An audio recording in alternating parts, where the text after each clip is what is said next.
What is going on, everybody? And welcome back. We are at episode 21 of Meet the Critters. Still don't know how it's happening, but it is. So we're just going to keep it rolling. So we got a fun one tonight. This man has the highest download count on every episode of Meet the Critters. So I forgot to check the number. Last time I checked, it was at 200 or something like that, which I'm like, all right, for me, that's pretty good. So we have Jon Dowie. What's up, man? What's going on? How are you? Yeah. My internet neighbor. Yeah, I know, right? I love that we do it online. You just drive up there. Yeah, exactly. I know we did talk about that after the last one about us trying to figure out a time, but then naturally we're both like, we have no time. Yeah, there's no such thing. I just today was looking into eliminating a thing that I do, like just not sure if it's profitable or makes any sense, you know. And I have to start being better at budgeting my time based on, okay, is this working, like money wise and time wise, like all those various budgets, right? Time and money.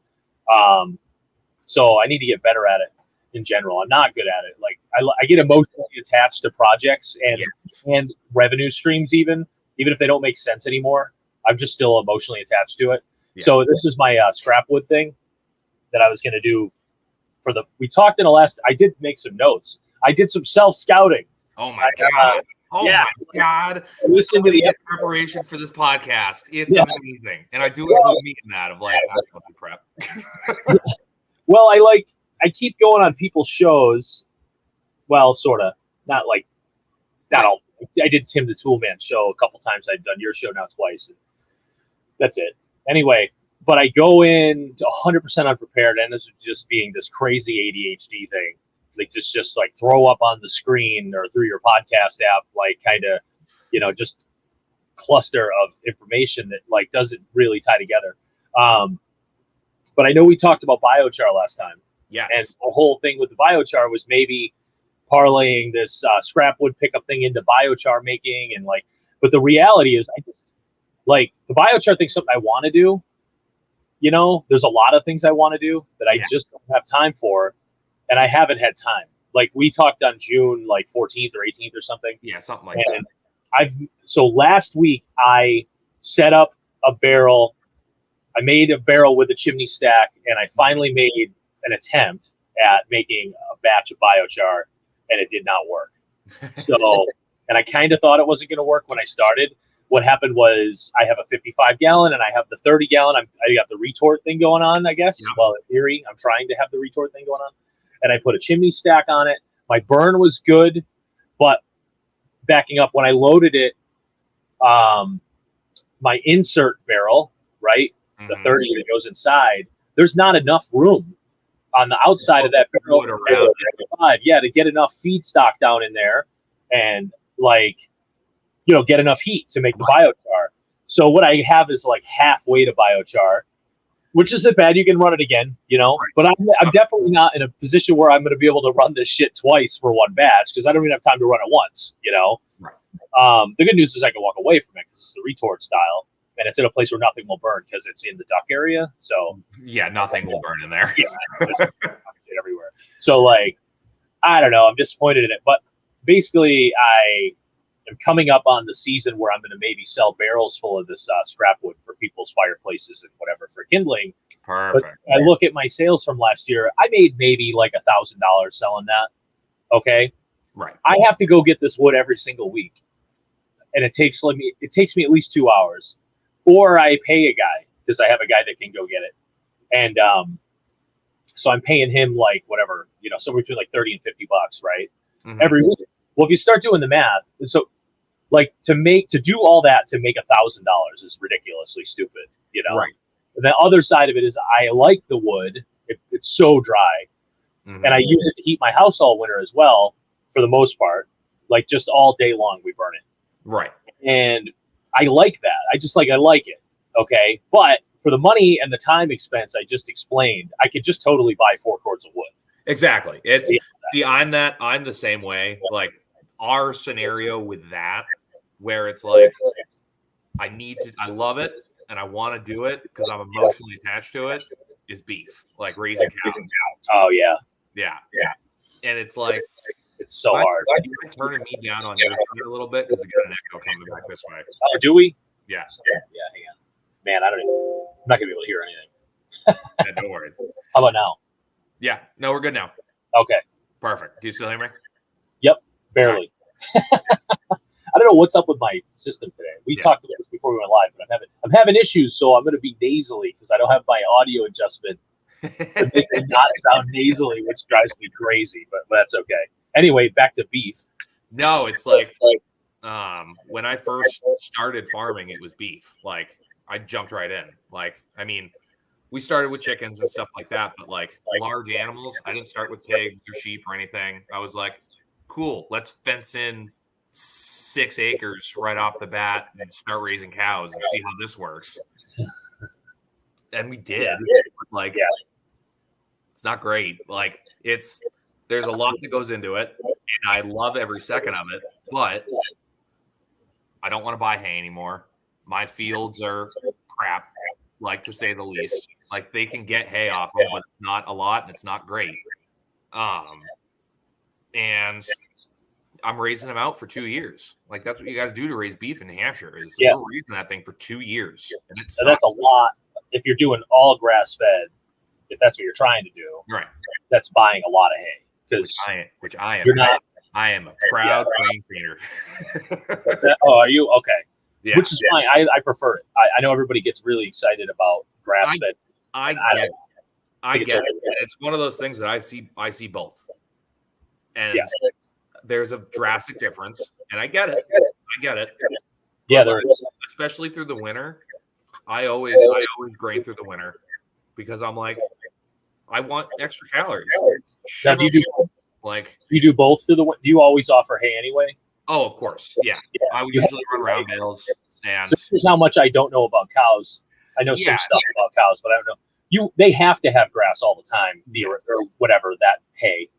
You need to feed them. I mean, they can't just eat grain. They don't live like that. No, right? there are people that I know, and it's like I think that's what people are talking about when they're like, oh, like grain fed people. There are people that just have free choice grain all the time. Yeah. And I'm like, I'm not that person. I'm not made of money. Like, you can't do it. And it also, it's like all that money you're putting into corn, it's going to be big. It's going to be fat and it's going to be tasty. But guess what? You got a 3-inch fat cap on your beef that then it's just going to get cut off. And nobody wants it except for me. Right, exactly. The regular customer's not interested in that. Yeah. They just it's crazy. So, I'm like, oh yeah, give me that. I'm gonna make some fat. I'm gonna make me some chicken wing oil. You know what I mean? But like, no, exactly. But there's so much waste to it that it's like, I'm not gonna do that. I literally give my cow. Right now I am barely giving him squares because he's in a 6-acre pasture, 7-acre pasture by himself. I got rid of the other cows already, so he's just free grazing 7 acres. And he gets 3 like scoops of like a protein feed and corn a night, and he looks fantastic. Yeah. Like this is going to be the first like really nice beef that I raised. Granted, like the last one were bad, but it was my first time, and they were stunted. Some of them were stunted because they didn't get good feed because I was feeding them my hay off my field, and it's like now I'm finally like, okay. Fucked up a couple times, so now it's like I can figure this out a little bit more. So you have to develop pasture. There's one big part of it, and it does sound like it's crazy because people probably just like that are ignorant to it, probably just like myself, sort of, probably just think, oh, just get a cow and put it out on the grass and it'll be fine. But there's the quality of your field, right, your pasture, and then there's just the there's more to it than that, even though, right? There's so much. And it's one of those things I've come to thoroughly enjoy the glass over an eye when I start talking to people about like pasture management. You just watch 5 minutes in, and you just watch their eyes just glass over of like, you're I don't know. I don't know what you're talking about. You're talking Latin, like. I just watched this. I'm always looking for something to just. I watch TV. I know a lot of people in our world are like, nah, media and TV. Oh, look, and I know you're probably not that guy, No. but like, I fucking got to have some mental break from everything I do, you know? So like, yeah, I watch football. We're rewatching all of the old like 2010 series on like HBO and shit. Like we're those people. Yeah. Yeah. So I just found this. I accidentally signed up for Hulu, meaning I forgot I canceled Hulu because they're Disney, and I forgot they were Disney. But I wanted to watch because I do my best not to give Disney any money because fuck them. Yeah. But like I totally forgot that their Hulu is Disney, and I wanted to watch Always Sunny episodes, like reruns. And so I went on eBay and I like bought all the DVDs. But then it's like, you got to, what am I going to do? Drive around with a fucking briefcase full of Always Sunny DVDs in my in my car like a weirdo? Whenever you're traveling anywhere, yeah. Like I need like my own server. I got to upload that shit and like just anywhere I go. Because I watch, like when I take a break here at the grow room to eat, which happens a lot because I have like, because of the diabetes, whatever, I eat a meal a day. I have a hard like, oh, I'm going to be here past 11. I got to just eat my dinner now, right? So I'll make some food in the toaster oven here, and I will go and sit down, and I have a nice TV over here because fuck you, I deserve it. And so like it's like a 40. It's not massive. It's like a 43 inch but TV. it's a nice TV for your shop. 8x12 space with a 43 inch TV. It's fine. So, and it's really nice. It's a nice TV, like in general. But anyway, I found this show. What They Do in the Shadows. It's a vampire comedy. Yeah. Not into the vampire horror anything. Unlike Tim, who I was like doing his show and he starts bringing up horror, and I'm like, I have no idea. I'm the same way. I hate it. I am. Yeah. I hate it.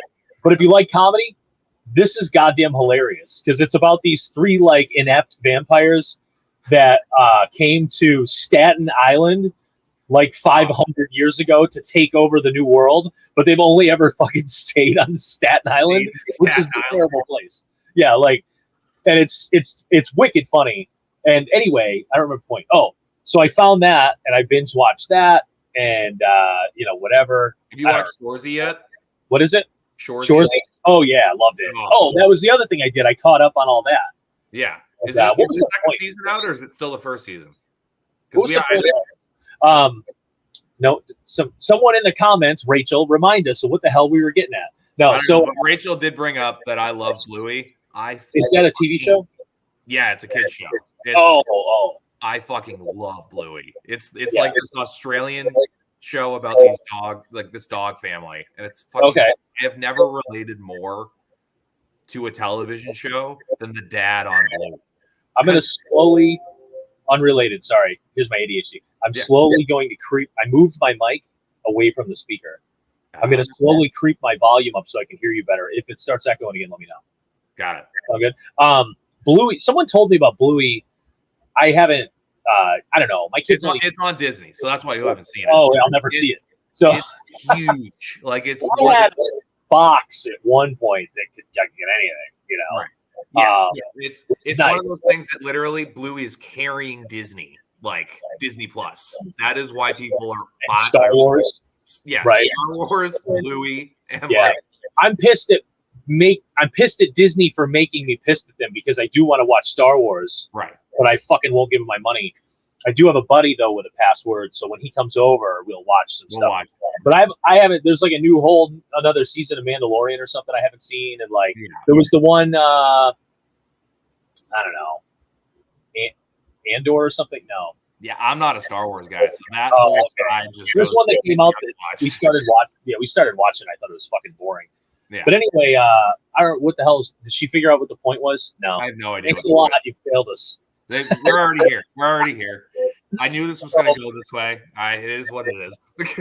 So I have. So we talked about biochar, and I've now failed once, and I think so. I have a smaller insert barrel I can use. So I have three different sizes of barrels that I got when I went to the fucking Adirondacks to buy barrels, which is like just so stupid of me. It's so crazy. So now it's like I can't not make biochar because I spent like $600 going to just in travel. yeah, it was like it was like 6.5, 7 hours round trip, 8 hours. I don't know. And then I stopped for dinner, so it was even longer. So it was a mess. So I got a whole bunch of 30s that don't really have enough room inside the 55s that I have. I am thinking though that I used to sell a different kind of 55-gallon drum, and I still have one I use as a burn barrel. So I'm going to see if those ones were a little wider, because like being a barrel expert, which is ridiculous. I sell so many of them. I actually do like have this weird expertise in barrels.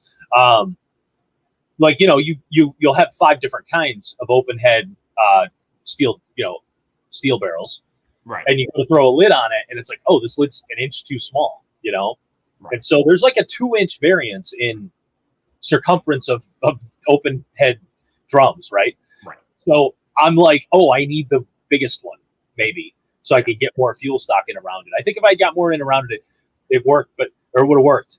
But I did see it, like I had air holes drilled down the side of the barrel, every like 8 inches or 9, maybe 12, just so I could see where the fire was. Did you have them all the way down?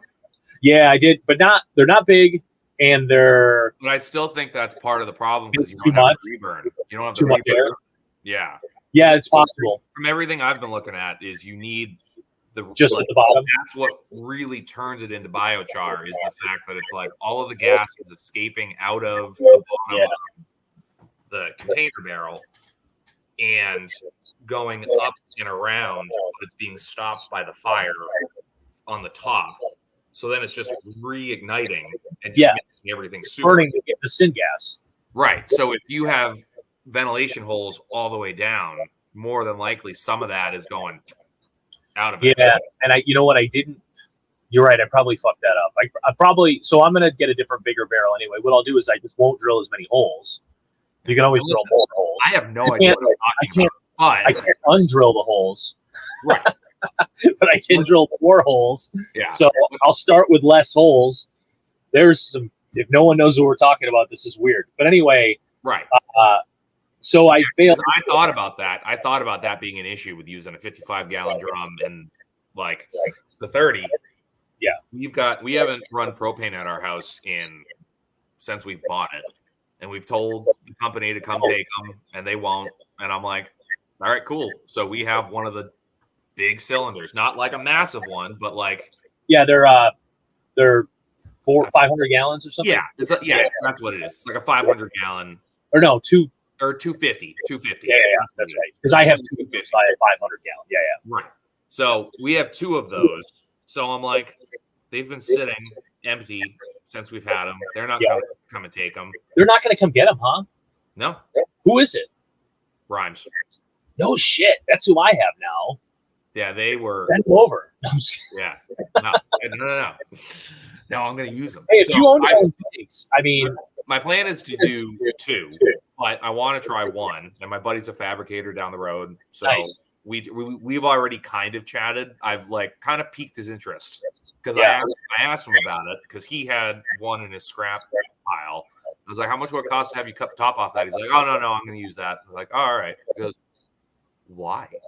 And then I talked to him about biochar for, I don't know, like 10, 15 minutes. And by the end of it, he was like, okay, all right. And I mentioned those, and he's like, I could cut the top off one of those. And I was like, I know you can. That's why I mentioned it. But that's my plan with it, is to try and do something like that. But again, I'm also using it I want to try using it for disposal, like of all of my waste, like all my bones and stuff. Like, so I don't just have a pile of bones. I can take this byproduct, turn it into biochar, put it in my compost, and then put it back in my field instead of just putting it somewhere. Yeah. Oh, that's weird. Sorry. No worries. I just got distracted for no good reason. So I was just logged in under the wrong account over here. I said hi in the chat. Sure did. And I set it under. See there we go. Now there's 2 of me. Ooh, perfect. Just what nobody needs. Just what nobody needed. So I fail. Yeah. So on a side note, those tanks and your buddy being a fabricator is something that I might hit you up with at some point, because of course I got to get up the street maybe, but so I bought a pellet boiler and a pallet of pellets, and the pellet boiler is not hooked up. and I got to run a chimney for it, which I have everything. I just haven't done it, and I keep running into weird situations that make it so it doesn't happen. The whole idea was before the baby came was to have a pellet boiler put in, and it's got this massive like 1-ton hopper. Okay, so I can burn for a week before I really got to do any ash work or anything. And I have baseboard, water, whatever the fuck it is, hydronic or whatever, that I installed years ago that I ran with a tankless propane hot water heater, which is not a good idea. So don't anybody do that. Don't do that. You need mass when you're going to do hot water is the problem. It's a great idea on paper, but then when you realize the water's going out of that tankless water heater and it's blowing through your system, it's coming back way like cool enough to keep your thing going. Yeah. So instead of like a system where you're like, yeah, but I got to heat this tank of water all the time.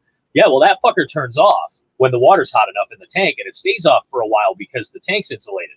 If you're doing it the way I was doing it and there's no reservoir tank, it just runs whenever it wants heat in the house. And we were blowing through $500-$600 worth of propane a month to run that. Nuts. Yeah, I did it for 2 months and I never did it again. It does have dual heat exchanger though, and it will run for hot water, domestic hot water. So I never got rid of the unit. It needs to be cleaned, and the asshole that installed it, he's a friend of mine, so I'm going to call him an asshole. He didn't put in any clean-out valves on me, so I can't rescale the damn thing without taking everything apart. It's not a priority, so I haven't done it. But so it's just sitting down there, right, all hooked up. It will do domestic hot water, but then my electric hot water tank in 2021, February 2020, right before pandemic, like right before. Like 5 days before Super Bowl that year, we were going to have a party.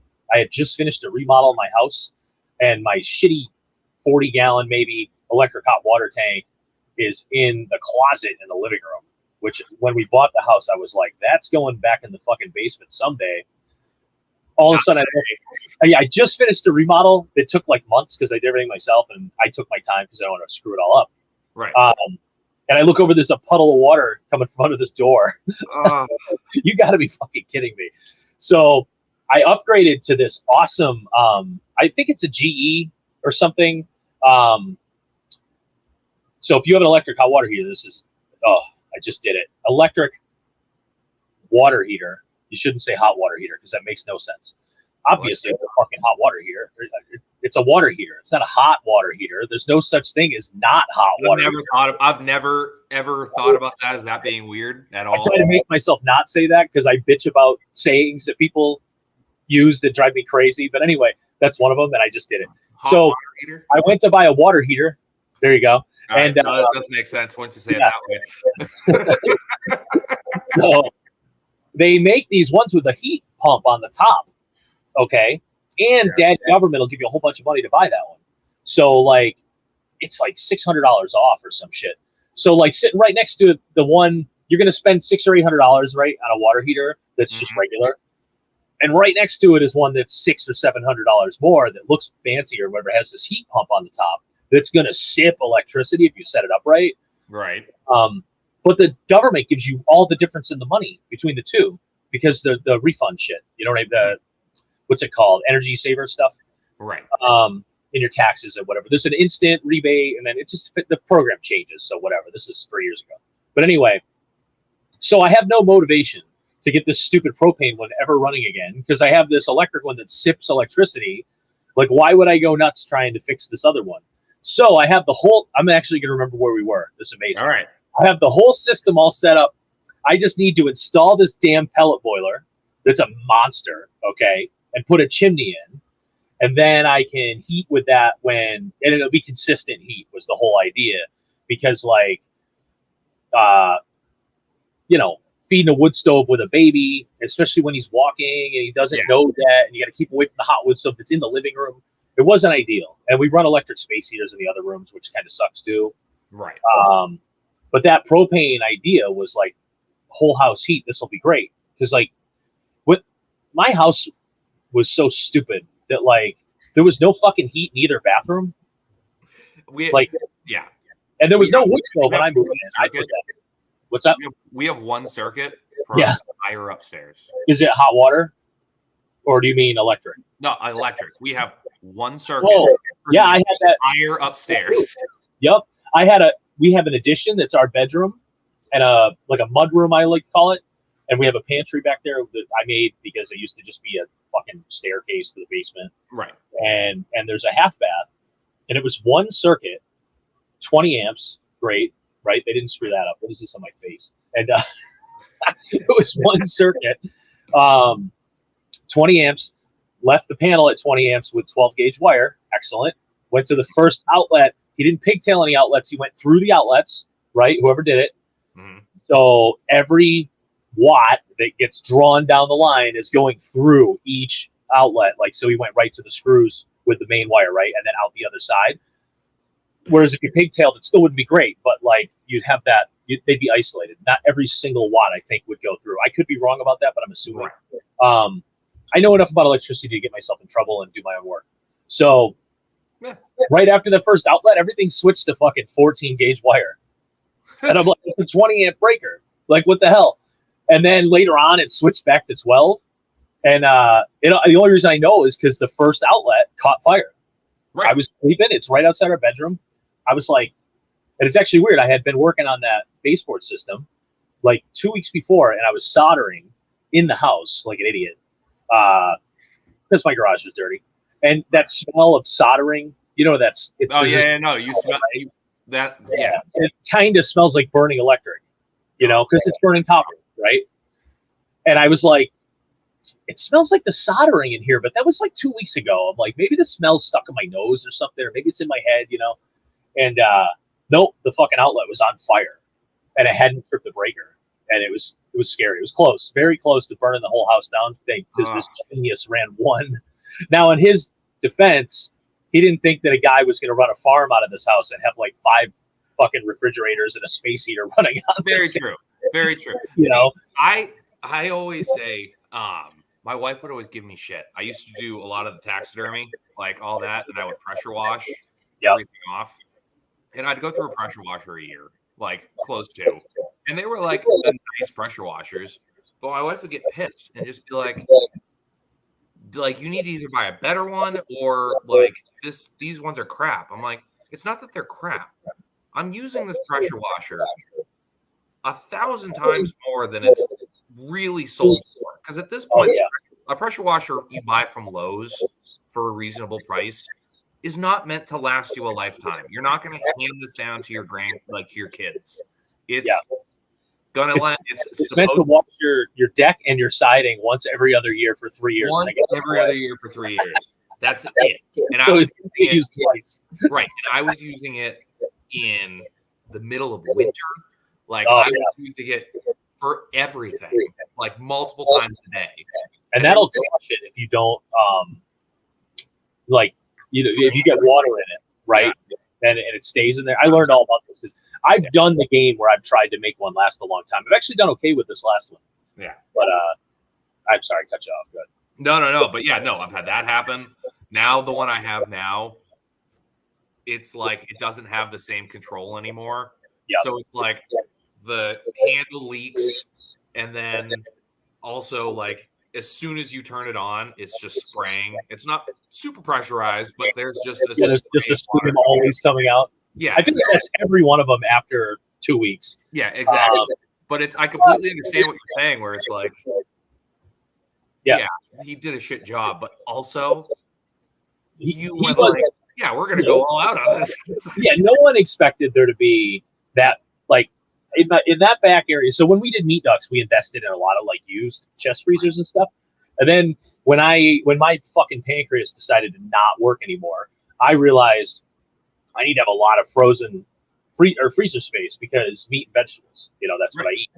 So and I'm a prepper to a point. So and I look, if you have a year's worth of food in freezers, I know that costs a lot of electricity. It doesn't really. These new freezers, man, they sip electricity. It's crazy how low like wattage they really are. They're almost like a fucking like 200 watt light bulbs at the most, Yeah, once they get old and you have the meat frozen in there, like you're gonna lose a lot and they're in my basement. And they're in my basement where it's 50. So it's not like they're coming on all the time, So for the most part, they're all down there. you can do cool shit like, oh, look, ground beef is on sale. It's a factory bullshit ground beef or whatever. And this isn't a problem you have, right? Ground beef at the store is on sale.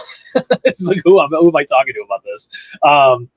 For $2.50 a pound, let me go get 100 fucking pounds, and in the freezer. See, I have done that though. I've had a beef in the freezer and been like, Chuck's on sale. Yep. Toss me a whole primal, and they look at me like, what? Yeah. So I did it one time, and I had one of my work shirts on, and I just turned around and just turned back, and they're like, okay, that's fine. Yeah. So Jack just did an episode on that. And you're going to be on Jack's show this week, right? Coming up? I sure am. I'm going to be on Wednesday. Nice. I'm very excited and very nervous. Yeah, don't be nervous. It'll be so. It is. I was nervous when I went on a show forever ago, and like once you're, how there's the pre-show, right? And this is before StreamYard. This was Skype, and which is terrible. And well, I get it. You get in there a few minutes ahead, right? Like you do with any show. And when you start talking, he gets you into a spot where you're just like flowing, and he goes, "Hey man, I'm gonna start." Okay. And now obviously it's on a timer now because StreamYard and live streaming. Right. But like once you're, you'll be in a groove and it will just flow right into the episode. It'll be great. I'm not worried about it. If anything, I feel like a bit of a poser because it's one of those things. I'm super excited to go on. I've listened to Jack a handful of times, but I'm friends with everyone in this community now. Yeah. Stemmed from Jack, and I came in through Josh, and I'm just like, I don't even know who this guy was until couple months ago, and I have put him in the rotation, but I'm like, hey, we'll send an application. Like, it'd be better that way. Yeah. Honestly, like if you know less about the show. Like I went on April aired on April Fool's Day. Right. 2015. Naturally your episode makes perfect sense. Yeah. I want to say it was 2015 because it was literally like at the end of that show we were talking about ducks. That whole show was about ducks. It was about profitable ducks, which they were profitable when I did the show. So, so I don't recommend profitable ducks at all anymore. That's kind of an oxymoron. That's kind of like hot water heater. Yeah, it's exactly. So, at the end of that show, I go, I don't know. I'm going to go. He goes, what do you got going on? I go, I'm going to go out and try to sell some microgreens to some restaurant that I grew in my living room. Right. It was at the end of that show. It was like the last thing I said. And it was literally like, we had done a test. I had listened to his show about microgreens with not Curtis Stone, but the other guy, his buddy, Luke Miller. And he had a book. So I bought the book and I had like just followed the instructions in the book and set up this like shitty Home Depot rack with a shop light in my living room. My wife came home and was like, "What's that?" And I go, "I'm trying some shit out." She goes, "Oh, whatever." And then, which is nice because that's always her answer. So she worked at a super high-end restaurant. And when the stuff grew well, like the first batch of microgreens we did, it was just like radish, peas, basil, broccoli, and sunflower, right? I did just one tray of each, just see what happened. The basil failed hard, right? Right. Nothing. I also went to like Agway or something and just bought whatever I could buy for Stevens, And but the peas did fine, and the sunflower did great, and the broccoli did fantastic, and the radish like rocked out, right? But that's radish. Like if anybody's going to grow microgreens at home and you like radish, just grow radish. It's so easy. And we were just going to cut it that day and like take it down to this place locally, and then she was going to take some to work. And it's just funny to me to listen to that episode ever. Go back, yeah. But it's like literally at the end, it's like, I'm going to try this new thing, but I don't think it's going to do anything. And then it's like, now we're doing $4,000 a week. You know what I mean? It's just like, there you go.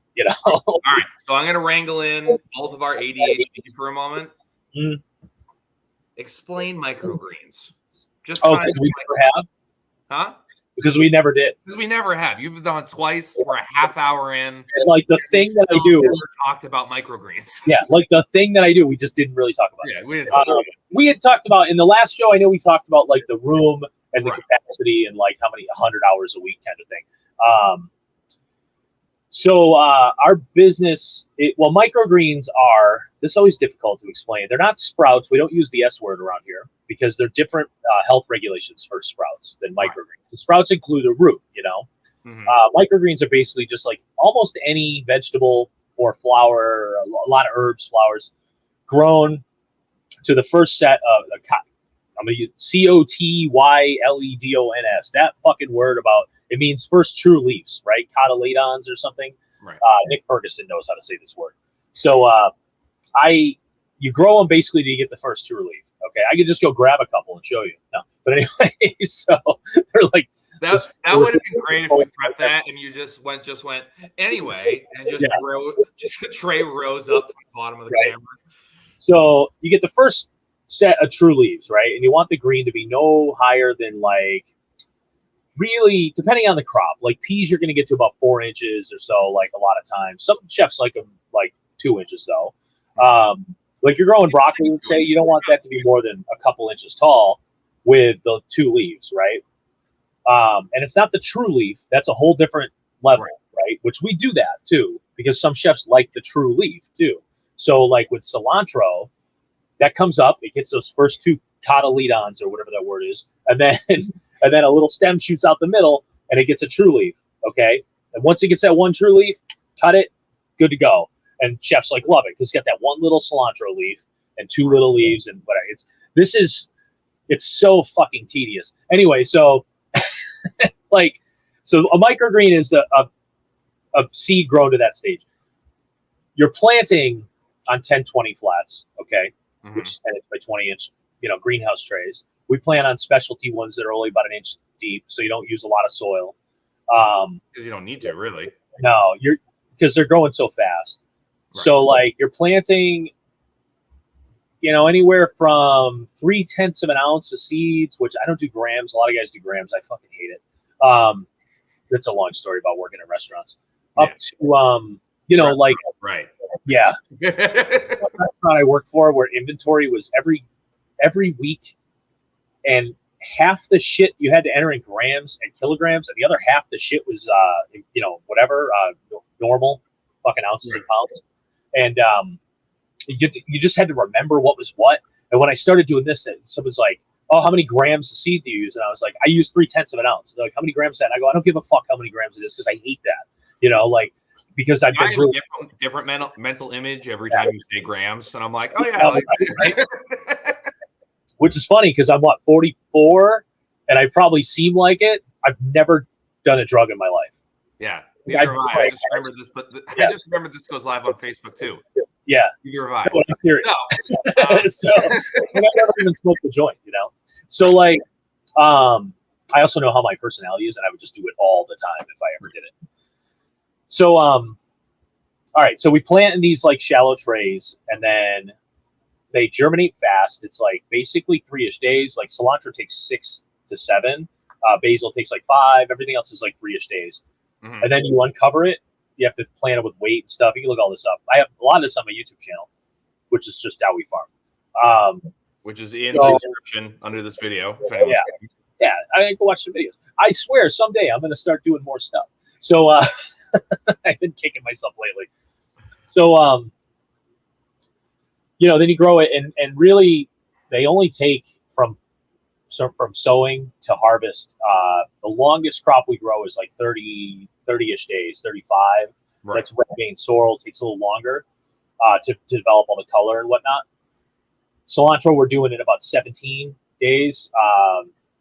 Like radish and sunflower, especially when it's hot this time of the year, we're blowing that out in 7 days. And I mean, like day 1 is the day we put the seed on the soil. Okay, so we count that as day 1. So really, it's like 6.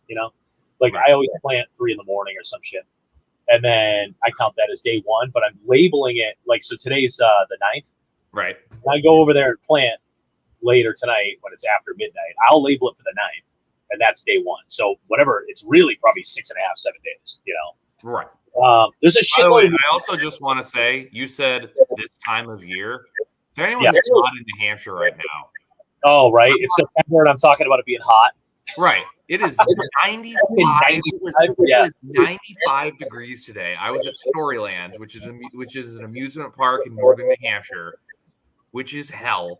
Yep. But I do it because I'm a good dad. But anyway, we walked around Storyland today in 95-degree heat in September. I'm so done. Yep. You probably planned this going, in September we'll go to Storyland. It'll be 65. No, but we get this weird, like, everybody wants to, like, kind of rag on New England. Like, oh, all the snow. And you get more snow, I think, where you are than I get, I'm sure. Yeah. Where are you? Where are you? I'm in Effingham. So I'm like, if you look at like the snow belt, we're right at the bottom. Like, Okay. there are days where it was like when I was working down in Barnstead, I would leave my house and there'd be 8 inches of snow on the ground at 5 a.m. Oh. And I would get to 16, which is about a half hour away, like a half hour south, and it would be an inch. We're right on that, and we got Province Lake right here, so we get crazy. This is where I grew up. It's like nuts because it's that I grew up lake effect snow, Oswego, New York, like fucking terrible. And it was like you would be depending on the time of the winter, like early part of the winter, the snow would skip us because the lake would keep us warm, and then later in the winter you just get hammered, right? So but it'd be weird because like you drive 40 miles, and like where we left, there'd be 5 feet of snow. Right. 40 miles away, there'd be 2 inches. Yeah, it's crazy. It's absolute. But so yes, we do get all that snow, but we also get some like heat. Like we had probably a week up here this summer. Yeah. And what people don't understand is we get like if you ask me where I live in New Hampshire, which is very different from where you live, which is hilarious because it's so crazy. Small. Yeah, like what is it? New Hampshire's smaller than Massachusetts, I think, right? Area-wise? No, I don't think so. I feel like it is. Well, all I know is you can put 5 Massachusetts in New York State. All right. So even if we're close to the size of it's probably about 4 or 5. Yeah, like you can put, basically you probably put 5, 4.5 to 6, whatever, right? New Hampshire in New York. Okay. It's a very small state. What are you, an hour from me? Maybe? Probably about an hour and a half. How long for you to drive to Londonderry? An hour and a half? Yeah, Londonderry would be a bit, actually, now that I think about it. It'd probably be like an hour and a half, 2 hours. I have no idea where Effingham is, by the way. Where Ossipee is? Oh, you're west. I'm west. I can look out my front door and see Maine. Are you up out? Oh, wait. Oh, what? No, east then? Yes. Yeah. East. Sorry. Okay. Oh, I'm thinking Sunapee. Yeah. Ossipee. No. These fucking town names. I'm confusing my PE towns. So, what the hell? So, okay, yeah. So you're over that way. That's fine. Okay, are you near Errol at all, or are you south of Errol? Umbagog Lake. Yeah, no, I don't know where it is. Okay, that's if you like smallmouth bass. Anyway, beautiful area. Right on the Maine border. I think Umbagog Lake actually is half Maine. So anyway, likely it's above Maine. Yeah. So you're over there. So you're north of Somersworth, probably, or Dover. You're up north of there. Oh yeah. Okay. Anyway, what people are. So you're kind of close to the ocean. Then I'm surprised you get so much. Oh no. I am nowhere near the ocean. We are. Yeah, because as you go up, never mind. So where I am in Derry, in my opinion, we get like the perfect weather. Right? No, you guys do. I live down there. I and remember people go, oh, New Hampshire. Is it snowing yet? Like fucking Brian Young all the time in in the survival podcast world. He's like, oh, is it snowing up there yet? And like last year, this asshole lives in Tennessee. Good friend of mine. That's why I called him an asshole. Lives in Tennessee, and he got snow before I got any snow. And I'm just like, yeah, what's up now? You know? Yeah. So like, and they got like 4 inches of snow that stayed like on the ground at least. I don't know how long, but whatever. They got accumulation, you know? So we didn't get anything on the ground that stayed down here until like January or something last year. Like we got like snow, but it melted immediately, you know, like within a day. Everything we got last year melted within a few days. See, when you're sitting there going like, man, I wish it would snow. I'm sitting up here going, I wish it would stop snowing now. Like, yeah, I think we had 2 1-foot storms last year, which again, it's not in retrospect, it's not a ton, but it's like we had a couple. We had one last year that was at least 1.5 feet. And I don't care who you are, 1.5 feet of snow is a lot to deal with. Was it the last one? Yeah, that last random storm where we got a foot, and I was just like, I didn't allow that one. I literally just think I drove through my driveway because it was like it was a super late storm. Yep, we got 18 inches that day, and it was almost slush. Oh, you know what? It was that last storm. Yeah. That we got like 2 inches of slush. I was walking out my door like, oh yeah, I'm done. I lost like $700 worth of those 10 by 20 canopy things, and that's because I have to store soil for microgreens. Right. You have to have dry soil, or not saturated. Right. When it comes out of the bag. So I have to store soil. I have my boat under one, and they both came down. And the one that came down over my boat broke the windshield on my boat.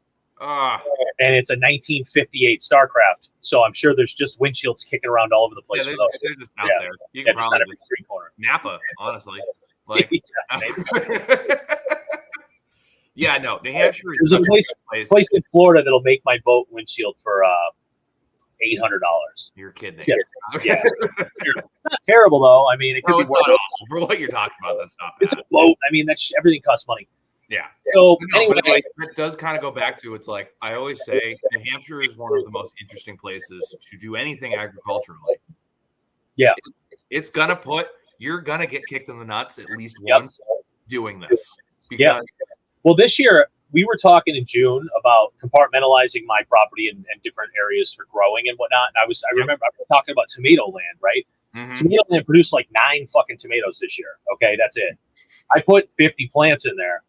We got blight, early blight, because we were just, it rained. All it did was rain all summer. Yeah. And it was like shit growing here. Finally now, we're cranking out a couple of gallons of green beans a day, right? On this like 24-foot fence line on the one side of our garden that I have cattle panel up. Nice. And I grow pole beans up that thing. And then I also have apple trees that never produce a goddamn thing that work as a green bean trellis. So, I have like, that's finally producing. I have squash that's trying to grow now, and I'm like, too late, bro. We're cranking out cucumbers. Like, we got it sucked. My garden was bullshit this year. Yeah. Like, it sucked. Because like I'm really trying to figure out these pastures, because it's like once you come up to my property, you'll see, like, and if anyone's seen any of my videos, like you've seen it, it's an open hayfield. So it's like I was trying really hard to figure out how I'm going to turn this into good hay crop. And like last year, we got nothing because we were in a massive drought. We had no water. And then this year, it was literally my section of time of where I could get like okay hay, this much, because all of a sudden all the crappy stuff just shot up. All the goldenrod. You couldn't dry it this year, right? Really? No, I just brush hogged it all. Yeah, I'm not going to pay someone to come do this. Like, yeah, there was no such thing as well, there was, but like people got some good quality hay. Like, yeah, this must have been a difficult year to get it cut and dried, though. Well, that's the problem. People literally had 2 days. Like they were literally just had 2 days. I can't tell you how many pictures of hay wagons I saw in like Marketplace where it was just like got wet, can't put it in the barn. Like, yeah, really. So I need some of that. And it's one of those things where it's just like it sucks, and it's where I'm fucking hay now. Yeah, I've decided. I'm just like I'm not even gonna bother haying. We're gonna fence it all in, and I'm just gonna pasture. I'm gonna pasture pigs. Well, it only makes sense, and I get that you need hay to get through the winter around here. I have enough contacts. I can get hay. But like in the grand scheme of things, in general, though, like ideally you pasture cows, right? But you got to have something up here in the winter. You can't just not even just for winter, like starting in like end of October, November, like you're feeding hay. You have to. Well, the weird New Hampshire thing, at least now where I'm at, is like, so everybody thinks it's going to be cold now, right? Because it's September. And I'm like, no. These next 2.5 months are the best up here because 60-degree nights, right? 75-degree days.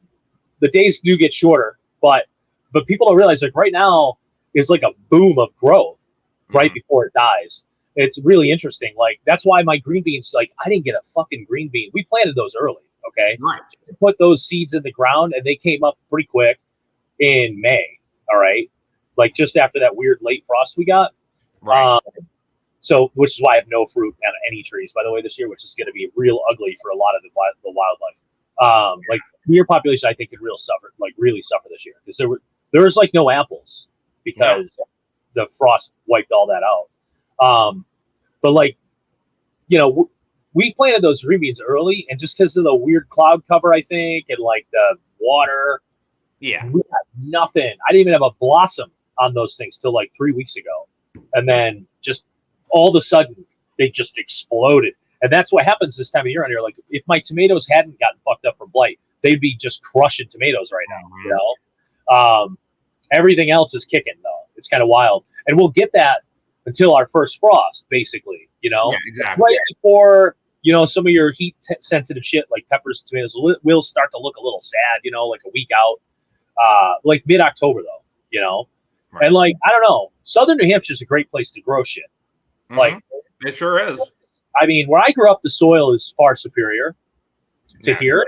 However, your rocks. Yeah, like they're done in like 2 weeks up there. Because it's gonna get cold as shit. And then you got like obviously Pennsylvania with the black soil they have and whatever that kind of stuff. There's parts of Southern New York that are fantastic. Well, it's like there's sections of pasture that I've already fenced in. That I've had animals going across, like where the pigs are right now. I've had beef on that for 2 years. Yeah, night and day. It used to be full of saplings. I pulled all the saplings out, ran cows on it for 2 years. It looks completely different. Now that I'm putting pigs on it, I'm expecting a real change. But nice. Even where they're like tillers, right? Yeah, exactly. Yeah, if people look back at some of my videos and walk around the new pig pasture, it's just bulldozed. Like there's random sections where they're just going through and just bulldozing everything. Which over this winter, everything's going to get pushed back down and settled, and the life that's going to come out of it is going to be insane. Yeah. But even where just the cows have been is black, which I will also say that I am very gifted in the fact that this was a horse farm before. Yeah. You can't find a rock in that field. No, because they pulled them all out because horses pulled them all out. No shit. And it's like in the middle of the field, you can dig down. There's probably about this much like just dark soil. Nice.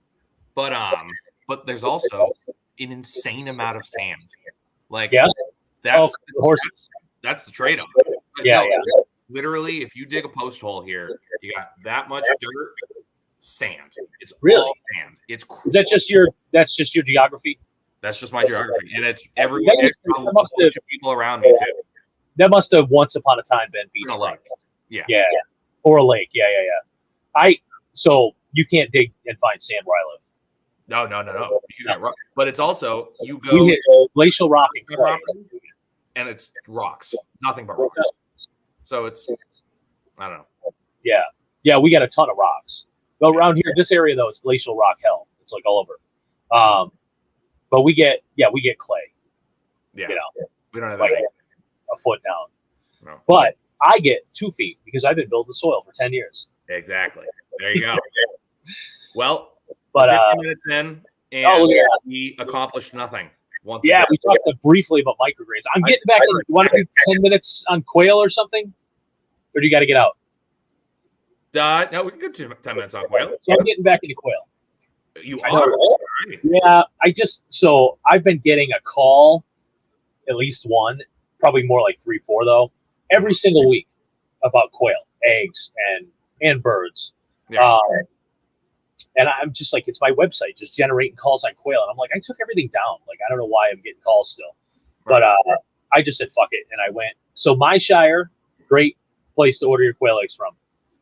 They're not on a backlog anymore, folks, by the way. So they were like very much backlogged a year ago. You were talking like 6-8 week wait time on just hatching eggs. Yeah, they were fast. Like I ordered them a week ago today, and they showed up today. So nice. Yeah, so I got them today, and I'm gonna right on the other side of this wall set up my incubators. Consistent temps over there, which is nice. Right. Gonna incubate some eggs. We're not going dome style. We're not going aviary this time because that was a mess with rats, and we still have a rat problem that I'm working on nonstop. And I don't think that's ever going to stop. So Never does. I think every farm has rats. It's so bad here. I think everybody actually has fucking rats, but it's not just farms. So like, I know other people that are nowhere near where I am. Like, or well, okay, they're up the road from me, but it's not my rats. You know what I mean? They have their own They rats. came from the fucking woods. Yeah, like they all have them. You know, it's like everybody's got them. And this was like a weird boom like a few years ago. Yeah. But so we're gonna do cages. It is what it is. I'm gonna keep a very. They're bred for that. Like Yeah, now, it's better. I was trying not to, but it's not. It sucked doing them in an aviary setting. I could have done a different type aviary, whatever. You could do it, but just like if you set up an aviary to them like a couple times a day, go out and meditate and read poems to them. That's fine. But if you're doing any production style on quail, put them in a cage. Yeah, so we actually have cages already. I just got to modify them some for watering and not to have as much maintenance.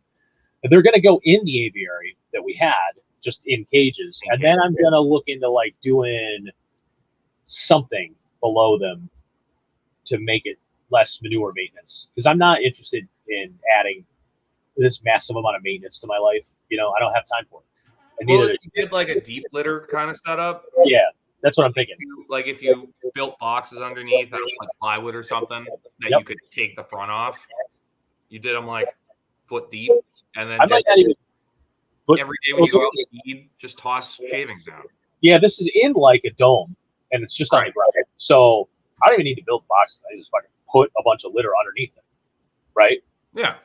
Yeah, maybe some cinder blocks to keep it out of the water. Like literally the easiest way to do that is every day before you go in and feed, have a bale of shavings next to you. You're going in there to feed, so just have a scooper next to it and just do a layer.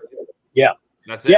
Yeah, and one day you spend a half a day and show shit out of there, and you have already started compost. So what I've got the last 2 years, 3 years maybe, I don't know the time reference on this, is just like when I bought this house, you couldn't find a worm, right? But we built so much healthy soil that, like, just today I had some like cardboard, because we get so many fucking boxes of stuff with this business, right?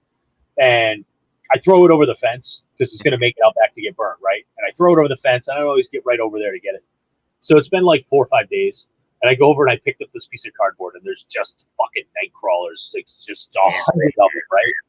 It's like massive worms, okay? Tons of them, and they're big.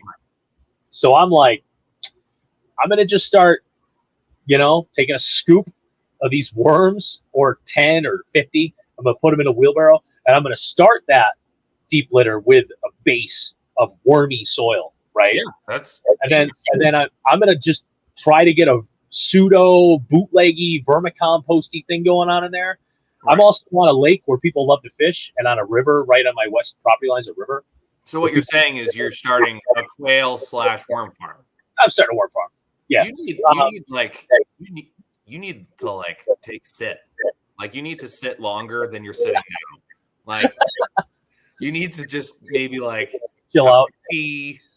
Like do your feet ever go up at all? Or is it no. Well, we talked about diabetes. I know you're joking, but no, I know.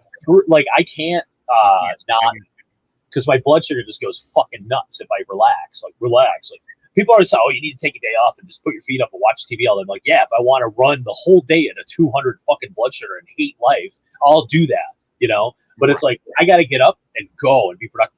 And the worst part about this is I'm still fucking fat. What the hell? I don't stop. Like, why am I fat? Like, I know why. See, I was thinking about you. I've been drinking, because I've been sober 3 years in January. So I've been drinking like sweet tea, and it's like the Arizona sweet tea, and it's God. Oh yeah, it would kill you. And then my wife just randomly brought one of the gallons of Oakhurst lemonade. Oh, and I was like, "Oh, so this is amazing!" And then I mix them. Get some Arnold Palmer action. Exactly. And in my head, I'm like, whatever like it hits, because I usually just drink it out of like a mason jar full of ice. Yeah. And whatever like sensory thing that hits, it hits just like a mixed drink. And so at the end of the night, I'll just be sitting. I was like, It's just Did you drink that? Did you drink that with booze back then, or no? No, I didn't. Okay, because I know for me, when I like drank a lot, like it sounds bad, but like when I could drink a lot, Right. I didn't. I never strung days together. I could never do that. Like I had drinks last night. I told you this morning. Yeah, I could never do it. I had so I would drink like 2 days a week, and I would drink quantity. I'm a big guy too. And it's like it runs in the blood. We're all Scottish. We can fucking put it down. So like I would drink a lot of like Captain and Cokes and shit like that, right? Whatever. And it got to a point where like if I didn't drink for a few weeks, whatever, and I'd have like a Coke, I'd be like, oh yeah, it just tastes like rum and Coke. It just tastes like rum and Coke. Coke. Hit the same spot. Yeah, like that's why I don't drink Coke. That's literally why I don't drink Coke. Were you Jack and Coke or something? Yeah. No, I was a Jim and Coke guy. Like a Jack and Coke guy. I was even trashier. I was a Wild Turkey and Coke guy. Oh yeah, Wild Turkey 101 and Coke. I had a stretch where I was Turkey 101 Manhattans. Oh. Just make them. Here we go. You know what I mean? Like back, I was probably 24, 23, and I would just like, I had an ex-girlfriend. She kind of, I don't know. She was the kind of girl, like I dated her for 6 or 8 months. And when actually my wife and I now were separated for like maybe a year or two in there, right? Because we've been together most of the time since 2001. But there's like a year and a half in there where I moved up here and she stayed down there and we broke up or whatever. And I dated this girl in there. And I was drunk basically the whole time we dated. And then one day I was sober and I was talking to her and I was like, I don't even fucking like you. Like, what? I say this? No, I've had that. I've had that for sure. Where you wake up, all of a sudden you wake up and you're like, yeah, everything is in color. Oh yeah. God. Like, and we were just drinking. I was drinking Turkey 101 Manhattans, and then we would also buy a bottle of 100 proof Smirnoff and a bottle of Apple Pucker handles. There's a New England word. Handles, exactly. 175 milliliter bottle, whatever. And up here at the liquor store in New Hampshire, super cheap. They're like $25 into this thing, right? Oh, yeah. And we would just sit there in the living room temp, and just dump them into a glass and just drink apple teenies, I guess, whatever. That's like not just an apple teeny. It resembles an apple teeny. It's not. Yeah, it's the 2 ingredients to go in an apple tea, but we didn't have the energy to go shake it nice. Is all that really was going on here, and there was no fucking cherry making it into that thing either. So we would just mix this shit into a glass and just out of a pint glass, and just get bombed. It was fun, but you want to hear this one? But then one day I was sober. I was like, I don't even like you. Yeah. Want to hear this one? We used to drink Irish trash cans. Oh, I used to know what this is. It is a. So it's essentially a Long Island iced tea, or no, it's not a Long Island. It's basically a Grateful Dead because it's got the. Okay, which is a Long Island iced tea with Chambord. Right. Yeah. And peach schnapps. Oh. Mixed with Red Bull. Oh fuck! Oh, yeah. Maybe I didn't know that one. Yeah. I'm lucky to be alive, folks. So your vodka, gin, rum, tequila, triple sec, Chambord, peach schnapps, Red Bull. Yeah. And any sour mix? Did that bother making it in or no? Okay.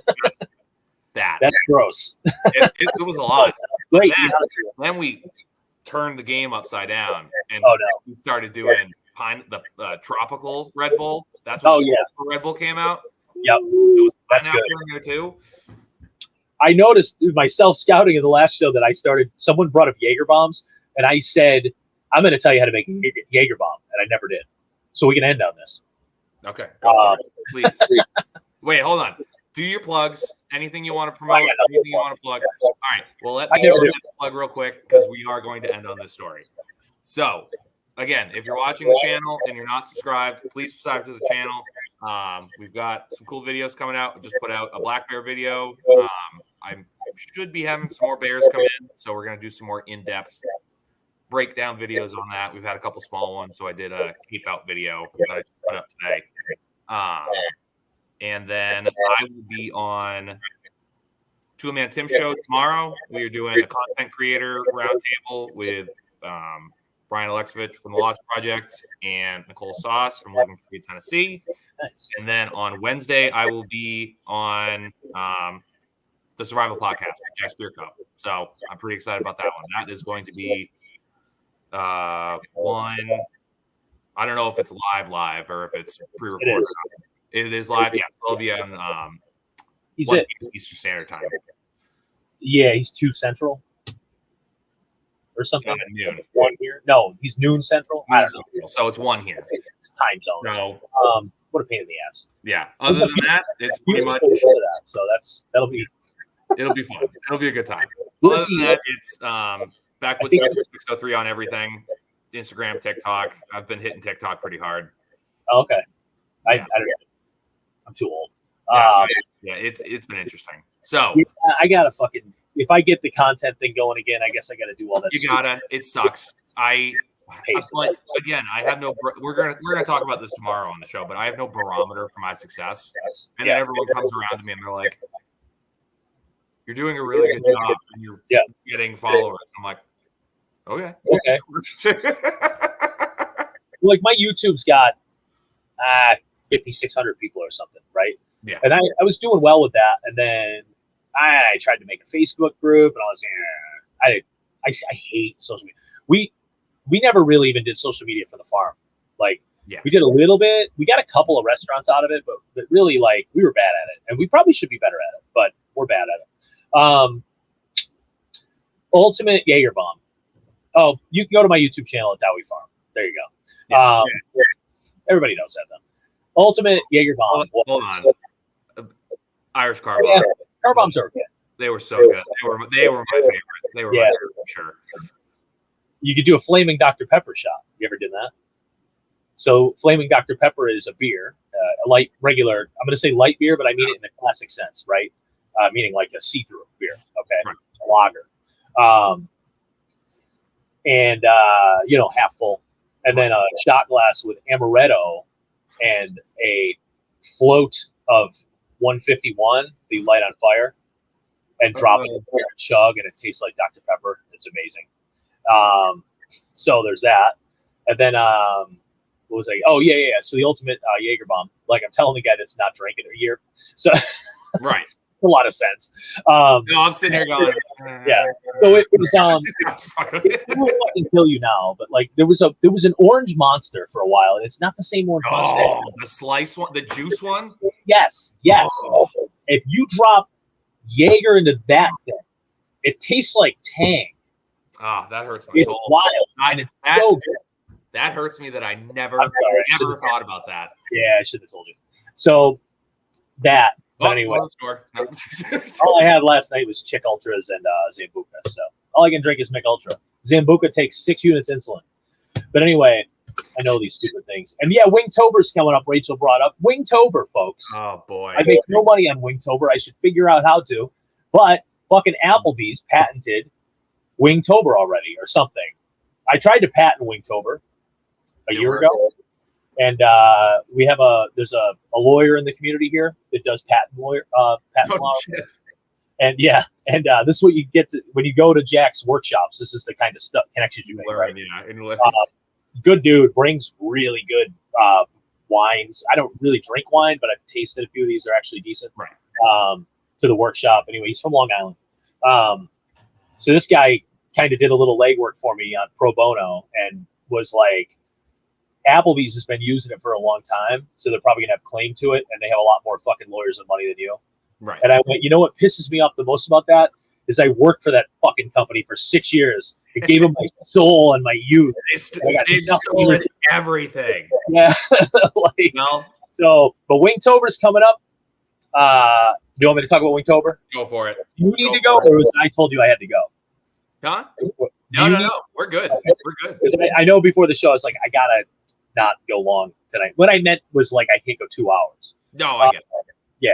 So we're only 10 after 9, so I'm okay. Well, I'm also gonna say Two Man Tim is doing his 10,000 subscriber giveaway tonight. So everyone who is in and watching right now, make sure once we're done here, you go over and do that. But let's hear it right now because I've heard about it a bunch.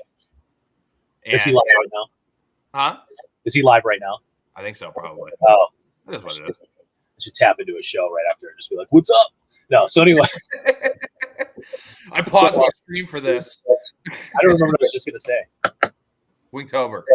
Oh, Wingtober. Wingtober. The rules are simple. Not really. If anybody's interested, I have a whole Telegram channel for this. And the rules are somewhere in there. I'm going to try to find them real quick. But basically, it's here we go. Oh my God, maybe not. Yeah, okay. You go to. Oh wow, where'd you go? There you go. There's a website, sort of. Oh, he deleted him. Brian Norton. Yeah, He had him on his website. He must have deleted the page. But the rules are. I'm going to try to wing it, shoot from the hip here. But it basically. Hey, I didn't even do it on purpose. It's Here, Jesus, why don't we do this? Why don't you come back? Why don't you come back at the end of the month? Oh yeah, and we do a full Wingtober episode. Do a Wingtober launch party episode. Yeah, I will participate in Wingtober this year. Okay. Do you want to know kind of what it is before you agree to this? Oh, let's just do it. I know the gist, and I know it's. You got the idea? It's wings every day for a month. Right. Okay, unless you make a mistake and then you have to eat more the next day. Yeah. And you're only allowed to fuck up once a week or you're out. And you cannot dip. I shouldn't have to say this. There's no dipping hot wings in ranch dressing. I'm out. I shouldn't have to say these things. This is an obvious thing. No, it's the best thing. It's blue cheese or get the fuck out. I don't like cheese. But you can dip other flavors wings in ranch. That's fine. Yeah, that's fine. You can dip barbecue wings in ranch. In fact, I highly recommend it. I highly recommend that. And if you need to dip hot wings in ranch, you make barbecue wings, which is just hot sauce and butter. See, I already know what I'm doing. I already know I'm going to do the Chick-fil-A. Yeah. I'm going to do either the Chick-fil-A original or I'm going to do the Chick-fil-A sweet and spicy. Okay. I don't know anything about that. Oh. That sounds like two things I can't have. Oh, yeah. That's yeah. Yeah. And no boneless. I shouldn't have to say this either. There's no such thing as a fucking boneless wing, but I think I'm on the right show for that. Yeah. Where nobody here watching is going to go, a piece of chicken breast. That's what you're cooking. Yeah. Fucking chicken McNugget, all right? And each section counts as one. So, but we'll talk about this. Do we have to warm them or can we eat them cold? Oh, however you want to put them down. You don't even have to cook them if you don't want. I mean, I just don't think you're going to make it far. Yeah, you're not going to make it the month. It's not really a contest. It's just that thing we do. Although I did eat 310 chicken wings last October. Oh yeah, 10 a day. 10 a day. And I only missed one day. I'll be scoping the store. I'm just gonna buy them bulk. I'm just gonna. I had to. I bought a case through a chef last year at the beginning. Well, wings got last year. This time last. So I remember. Well, in the summer last year, wings were super expensive, but in September the bottom dropped out, and I got a case at like $1.25 a pound. Oh, perfect. The bottom dropped out. So like they were still kind of like $1.99 maybe in the supermarkets a pound. Right. Instead of like $4 something they were in the summer. But I actually got 2 cases. So I got 80 pounds of wings off this chef. And I think the price was way low. I think I paid like $75, which is less than $1 a pound. But so keep your eyes open for that kind of thing too. Right. Yeah, man. Well, all right, dude. That's in the books. Look forward to the end of the month. Yeah, John will be back on, and we will break down all the rules and regulations of Wingtober. Oh boy! Oh, I just found it. Yeah, I just found it. That's all right though. Yeah. All right, buddy. I appreciate everybody who is listening, and I hope you guys enjoyed the show.